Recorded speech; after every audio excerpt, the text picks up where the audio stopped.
Welcome to the video friends. 6 फरवरी 2026 को Crompton Greaves consumer electricals limited company ने अपने Q3 FY26 के रिजल्ट्स अनाउंस कर दिए हैं। इस वीडियो में हम रिजल्ट्स को स्टडी करते हैं, साथ ही साथ कंपनी के fundamentals and technical chart pattern की तरफ एक नज़र। These are the consolidated basis results and total income for the quarter निकल के आई है 1911.07 करोड़, जो कि पास्ट क्वार्टर में थी 1928.96 crore and in last year for the same quarter it was 1780.81 crore. Total income में हमें क्वार्टर ऑन क्वार्टर बेसिस में हमें 0.93% की डिक्लाइन, जबकि वाई ऑन वाई बेसिस में 7.3% की इंक्रीमेंट नज़र आती है। टोटल एक्सपेंसेस निकल के आए हैं 1755.01 करोड़, जो कि पास्ट क्वार्टर में थे 1806.40 crore and in last year for the same quarter this were 1629.62 crore. Total expenses में हमें क्वार्टर ऑन क्वार्टर 2.84% की डिक्लाइन, जबकि Y on Y basis 7.7% total expenses increase होते हुए नजर आए हैं। पैट फिगर्स निकल के आया है 101 करोड़, जो कि पास्ट क्वार्टर में था 75.42 crore and in last year for the same quarter it was 111.92 crore. PAT figures में हमें क्वार्टर ऑन क्वार्टर 33.91% की इंक्रीमेंट, जबकि वाई ऑन वाई बेसिस 9.75% की डी ग्रोथ नज़र आती है।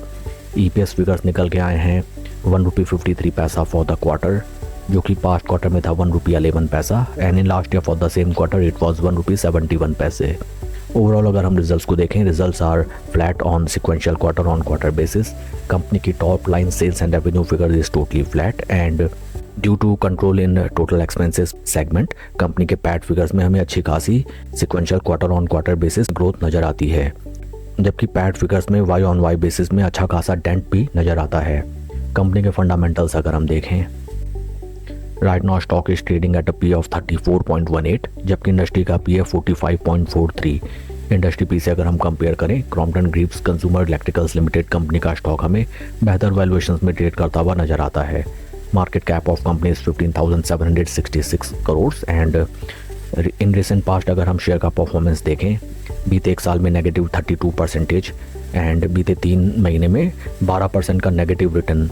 Situation is not good in terms of share performance for the past 1 year. Share holding pattern अगर हम देखें, जो कि है latest for December quarter, FIIs की पोजीशन 25.56 से रिड्यूस होकर 20.55, डीआईएस की पोजीशन 61.25 से इंक्रीज होकर 65.75 and number of retail share holders 2,85,000 से इंक्रीज होकर 3,14,000।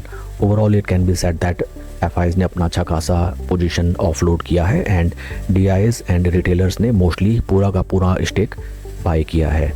आइए अब हम चलते हैं शेयर के टेक्निकल चार्ट पैटर्न की तरफ। This is weekly time frame first of all, जहां पे हमें स्टॉक में स्लो एंड स्टडी केवल और केवल गिरावट नज़र आती है। शेयर ने अपने ओपी लेवल के रेजिस्टेंस पॉइंट से जो हमें ड्रॉ डाउन दिखाया, राइट नाउ स्टॉक हमें उन प्राइस लेवल से अराउंड 49% के ड्रॉ डाउन में ट्रेड करता हुआ नजर आता है for the duration of near around 82 weeks. In technical terms stock अपने सभी इंपॉर्टेंट मूविंग एवरेजेस, जो कि हैं 200, 50 एंड 20 वीक मूविंग एवरेजेस, तीनों के नीचे स्टॉक हमें ट्रेड करता हुआ नजर आता है। इन बिटवीन अगर हम वॉल्यूम प्रोफाइल्स को देखें तो वॉल्यूम प्रोफाइल्स में भी ज़्यादा कुछ खास एक्शन नज़र नहीं आता है एंड शेयर के परफॉर्मेंस को अगर हम कंपेयर करें विद निफ्टी 50, यहाँ पे भी for an extended duration of time stock is underperforming the base Nifty 50 index. Friends, जब भी आप किसी स्टॉक में कोई पोजीशन बनाते हैं तो आपका एक फिक्स्ड ट्रेडिंग सेटअप होना चाहिए। As per my trading strategy is concern that first of all आपको देखना चाहिए कि स्टॉक अपने एटलीस्ट इंपॉर्टेंट मूविंग एवरेजेस को सपोर्ट करके कॉन्फिडेंटली ऊपर की तरफ ट्रेड करता हुआ हमें दिखाई देना चाहिए। That we are not looking right now in this stock. Second thing is that always we have to buy at low and sell at high, and right now stock is relatively trading at lower P levels and that is a good thing. Third thing is that हमें always ऐसे stocks को pinpoint करना चाहिए अपना investment बनाने के लिए जो कि एटलीस्ट बेस निफ्टी 50 इंडेक्स को आउट परफॉर्म कर रहे हो, because in that case only we can generate the alpha returns and right now stock is underperforming the base Nifty 50 index on a longer term. All this points reflect that हमें stock को from these price levels एक sort of base बनाने का इंतजार करना चाहिए। जैसा कि ऑलवेज कहा जाता है, हिस्ट्री रिपीट इटसेल्फ।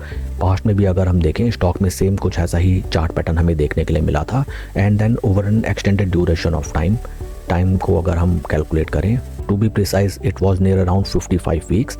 55 वीक्स का टाइट कंसोलिडेशन स्टॉक में हमें देखने के लिए मिला था। निकलने वाली पार्टीज निकले एंड जिनको पोजीशन बनानी थी उन्होंने अपनी पोजीशन बनाई and then afterward that stock जैसे ही अपने 20 वीक मूविंग एवरेजेस के ऊपर चला, स्टॉक में हमें ज़बरदस्त इंक्रीमेंट और एक तरफा रैली आती हुई दिखाई दी। In percentage terms it was near around 45% positive returns within a time duration of 17 weeks. This time also आपको एटलीस्ट स्टॉक के 20 वीक मूविंग एवरेजेस के ऊपर स्लो स्टडी कंसोलिडेट करके चलने का वेट करना चाहिए। That's all for the video friends. God bless and see you always at the top. Thank you.